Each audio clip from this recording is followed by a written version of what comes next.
Del Evangelio según San Mateo, capítulo 17, versículos del 10 al 13. En aquel tiempo, los discípulos le preguntaron a Jesús: ¿por qué dicen los escribas que primero tiene que venir Elías? Él les respondió: ciertamente Elías ha de venir y lo pondrá todo en orden. Es más, yo les aseguro a ustedes que Elías ha venido ya, pero no lo reconocieron e hicieron con él cuanto les vino en gana. Del mismo modo, el Hijo del Hombre va a padecer a manos de ellos. Entonces entendieron los discípulos que les hablaba de Juan el Bautista. Palabra del Señor. Queridos hermanos, estamos ya cerrando esta segunda semana del tiempo de Adviento y el día de hoy pues se nos ha presentado este episodio del Evangelio que comienza con la pregunta de los discípulos que le hacen a Jesús de algo que le han dicho los escribas y los fariseos, que primero tiene que venir Elías.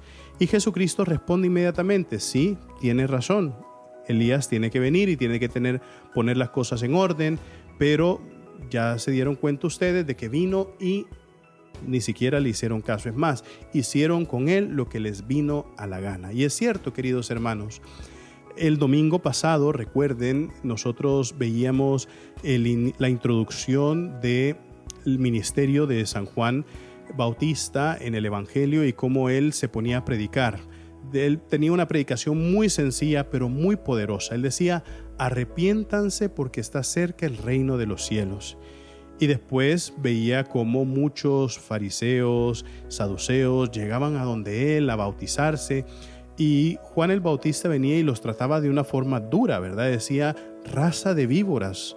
No, ¿ustedes creen que por venir acá y solamente dejarse bautizar ya están salvados? Pues no, ustedes no se consideren hijos de Abraham, que Dios hasta de las piedras puede hacer hijos de Abraham, decía Juan el Bautista, ¿verdad? Y entonces era una predicación dura que se dirigía hacia los fariseos y hacia los saduceos, pero con eso no estaba rechazándoles a ninguno de ellos, sino que simple y sencillamente les estaba haciendo que reconocieran mejor qué es lo que tienen que hacer en su vida, qué es lo que tienen que hacer en su interior.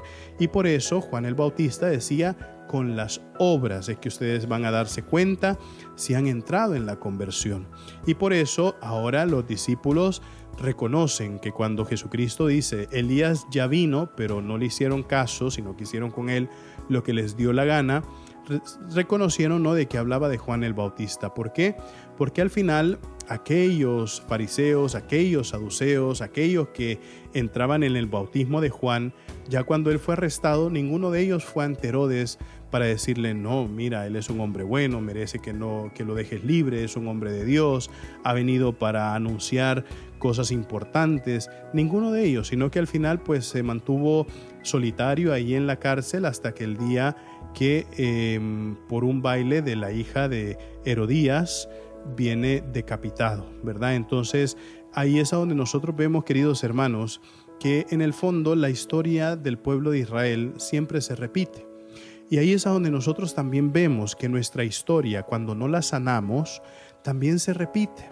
Nuestra historia se repite y por eso muchas veces vivimos un ciclo muy similar al que vivieron nuestros padres, o vivimos un ciclo muy similar de sufrimiento o que estamos cayendo en pecados o en circunstancias concretas. ¿Por qué? Porque no sanamos eso con el Señor.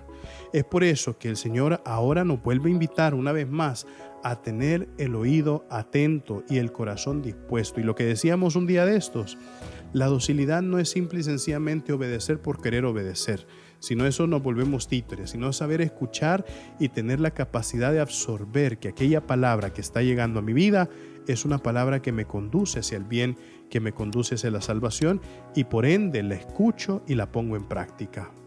Recuerden, mis queridísimos hermanos, nosotros somos lo máximo para Cristo. Así sea.